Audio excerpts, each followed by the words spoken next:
ఒకళ్ళు లక్ష్మీ అమ్మని అడిగారు పిల్లల్ని ఎలా పెంచాలి అని. పిల్లల్ని ఎలా పెంచాలి అన్నప్పుడు అమ్మ ఏం చెప్పిందంటే, ఈ భూమి మీద అంతా మాయాశక్తి తో కప్పబడి ఉంది. భూమి అంతా మాయాశక్తి.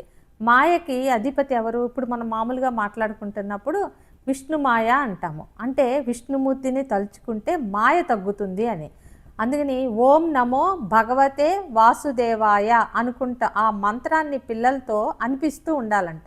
తర్వాత 3-4 సంవత్సరాల నుంచి పిల్లలకి ధ్యానం నేర్పించాలి. ధ్యానం నేర్పిస్తే ఏమవుతుందంటే పిల్లల్లో ఆత్మశక్తి పెరుగుతుంది. ఆత్మశక్తి పెరిగినప్పుడు ఆ పిల్లలు ఎప్పుడైనా దారి తప్పుతున్నప్పుడు కానీ, లేకపోతే వాళ్ళు కర్మ చేస్తున్నప్పుడు కానీ ఆ ఆత్మ ఆపే శక్తి ఆత్మకు ఉంటుందన్నమాట. తన ఆత్మకే ఉంటుంది. తన ఆత్మ మాట్లాడే మాటల ఆత్మ సందేశాన్ని ఆ పిల్లలు వినగలుగుతారు. ఇప్పుడు మీకు చెప్పాలి అని అంటే ఒక ఉదాహరణ చెప్తాను. ఒక ట్యాప్ ఉందనుకోండి. ట్యాప్ ఓపెన్ చేస్తాము, ఒక కింద బకెట్ ఉంది, దాంట్లో ఒక చిన్న వాటర్ బాటిల్ వేసాం. ఆ వాటర్ బాటిల్లో నీళ్లు నిండాలి అని అంటే ఆ బకెట్లో నీళ్ళతో నిండాలి, అది ఇలా ఉంది కాబట్టి. అదే కనుక ఆ ట్యాప్ కింద వాటర్ బాటిల్ ఇలా పెట్టామనుకోండి, తొందరగా ఫాస్ట్గా నిండుద్ది. రాత్రిపూట పడుకునేటప్పుడు మనకి ఒళ్ళు నొప్పులుగా ఉందనుకోండి, రాత్రి పడుకుంటాం, పొద్దున్నే లేస్తాం, ఒళ్ళు నొప్పులు తగ్గినట్టు ఉంటుంది. అంటే ఏంటి, మనకి ఈ బ్రహ్మరంధ్రం నుంచి విశ్వశక్తి లోపలికి వెళ్తున్నప్పుడు మన లోపల కణాన్ని క్యూర్ చేస్తుంది. చేసినప్పుడు పొద్దున్నే నిద్రపోతే హాయిగా ఉంటుంది అన్నమాట. అదే కూర్చున్నప్పుడు ఎక్కువ శక్తి తీసుకుంటాం కాబట్టి తొందరగా శక్తి నిండి ఆత్మస్థితి మనలో పెరుగుతూ ఉంటుంది అన్నమాట. అందుకని ధ్యానం అనేది 3-4 సంవత్సరాల నుంచి పిల్లలకి నేర్పించాలి. తర్వాత 16 సంవత్సరాల లోపల పిల్లలకి సంస్కారం నేర్పించాలి. అంటే ఎప్పుడు నిజమే మాట్లాడాలి. ఎదుటి మనిషికి నీ మాటల ద్వారా కానీ చేతల ద్వారా కానీ ఎదుటి మనిషిని నొప్పించొద్దు. ఇప్పుడు మీకు చెప్పాను శుద్ధత, ఇవన్నీ చెప్పాం కదా, భగవంతుడిని చేరడానికి 7 మార్గాలు, అవి నెమ్మదిగా నేర్పిస్తూ ఉండాలి వాళ్ళకి. నేర్పిస్తూ ఉన్నప్పుడు 16 సంవత్సరాల వరకు మనం ఒక విధానంగా పెంచామనుకోండి. ఇప్పుడు మామూలుగా మనం చిన్నప్పుడే ఒక మొక్కని ఇలా అడ్డదిడ్డంగా పెంచామనుకోండి, అది అలాగే పెరుగుతుంది. చిన్నప్పుడే ఆ మొక్కని స్ట్రైట్గా పెంచితే అది అలాగే పెరుగుతుంది. అట్లాగే 16 సంవత్సరాల లోపల పిల్లలకి సంస్కారం చెప్తూ వాళ్ళు ఏ విధంగా ఉండాలి, జీవన విధానం ఎలా తీసుకోవాలి, సత్యాన్ని ఎలా పట్టుకోవాలి, ధ్యానం ఎలా చేయాలి, ఆత్మస్థితి అంటే ఏంటి, ఇవన్నీ చెప్పి కొంచెం మనం చేసామనుకోండి, ఆ పిల్లలు మంచి సంస్కారవంతులుగా పెరుగుతారనమాట. తర్వాత ఈ ప్రతి వాళ్ళు ఇప్పుడు ఒక ఆత్మ భూమి మీదకి వస్తుంది. భూమి మీదకి వచ్చేటప్పుడు ఆత్మ పూర్వజన్మ కర్మలు చూసుకుంటుంది. అంటే తను ఆ జన్మలో చనిపోగానే పైకి వెళ్ళి తను చేసిన కర్మలు చూసుకుని ఏమనుకుంటుందంటే ఒక ఆత్మ డబ్బు సంపాదించింది, ఆ డబ్బు అహంకారంతో చాలా తప్పులు చేసింది అనుకోండి.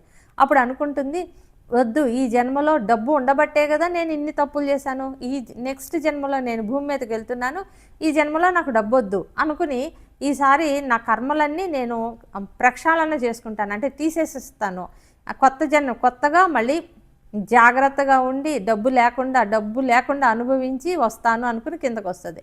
కిందకు వచ్చిన తర్వాత డబ్బు లేకుండా ఇబ్బంది పడుతుంది అనుకోండి. ఆ కష్టాలు భరించలేక ఏం చేస్తుందంటే తన భగవంతుడి దగ్గరికి వెళ్ళి భగవంతుడి అనుగ్రహాన్ని కోరుకుంటుంది. భగవంతుడు అనుగ్రహించి డబ్బులు ఇచ్చాడు అనుకోండి, ఇస్తే అప్పుడు తను వద్దు అనుకుని వచ్చింది, కానీ భగవంతుడి అనుగ్రహం వల్ల డబ్బు సంపాదించగలుగుతుంది. అప్పుడు తనకి వద్దు అనుకున్నది డబ్బు వచ్చింది, మళ్ళీ కొత్త అహంకారంతో చేస్తుందో మామూలుగా చేస్తుందో కొన్ని కర్మల మళ్ళీ చేయాల్సి వస్తుంది, లేకపోతే చేయలేదు అనుకోండి. కానీ వద్దు అనుకున్న జన్మ అది ఉండిపోతుంది కదా, మళ్ళీ ఇంకొక జన్మ ఎత్తాల్సి వస్తుంది అనమాట.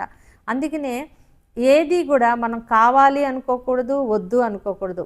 ఇది ఇలా రాసి పెట్టుంది, ఇది దీనికి ఎందుకు ఇలా రాసి పెట్టింది ఏమో తెలియదు, క్రిందటి జన్మలో ఏదో జరిగి ఉంటుంది, అందుకే నాకు ఇంతే ప్రాప్తం. లేకపోతే డబ్బు వచ్చింది అనుకోండి, ఓహో ప్రాప్తం, అంతే, నేనేదో మంచి పని చేశాను, నాకు డబ్బు వచ్చింది, ఈ డబ్బుని సక్రమంగా ఉపయోగించుకోవాలి, ధర్మంగా వాడుకోవాలి అనేది ఈ ధ్యానం ద్వారా వాళ్ళకి ఆత్మస్థితి పెరిగినందువల్ల వాళ్ళకి తెలుస్తూ ఉంటుంది అన్నమాట.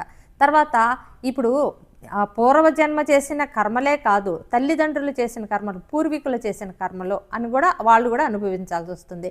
ప్రతి ఆత్మ 7 తరాలు అంటే పూర్వీకులు చేసిన కర్మలు ఆ DNA బట్టి, ఇప్పుడు ఒక తల్లిదండ్రులకు పుట్టింది, వాళ్ళ పూర్వీకులు చేసే కర్మ కూడా అనుభవించాల్సి వస్తుంది.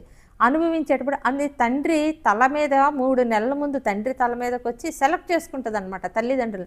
తన కర్మలు తల్లిదండ్రుల కర్మలు బ్యాలెన్స్ అవుతున్నాయా లేదా చూసుకుని ఆ తల్లిదండ్రులకి ఆ ఆత్మ పుడుతుందనమాట.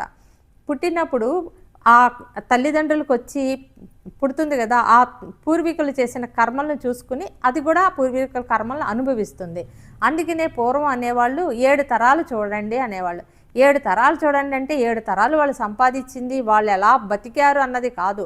7 తరాలు వాళ్ళు పూర్వీకులు ఏ గురువుల దగ్గరికి వెళ్ళారు, ఎవరి ద్వారా వాళ్ళ అనుగ్రహం సంపాదించుకున్నారు, ఏ రకాల పూజలు చేశారు, అది తెలుసుకోవడానికి 7 తరాలు చూడాలి అని అన్నారు.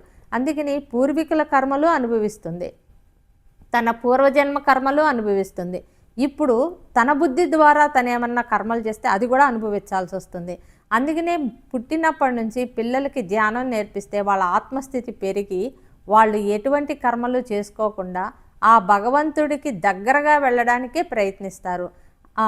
మళ్ళీ ప్రతి పుట్టంగానే పిల్లలకి ఏం నేర్పించాలంటే, ఇదిగో నువ్వు ఈ పూజలు చెయ్యి, ఓం నమో భగవతే వాసుదేవాయను, ఇదిగో ఈ దేవుడు నీకు ఎప్పుడు రక్షణగా ఉంటాడు అని ఒక దేవుడిని పరిచయం చేయాలి. ఆ దేవుడితో మాట్లాడేటట్టు చూసుకోవాలి.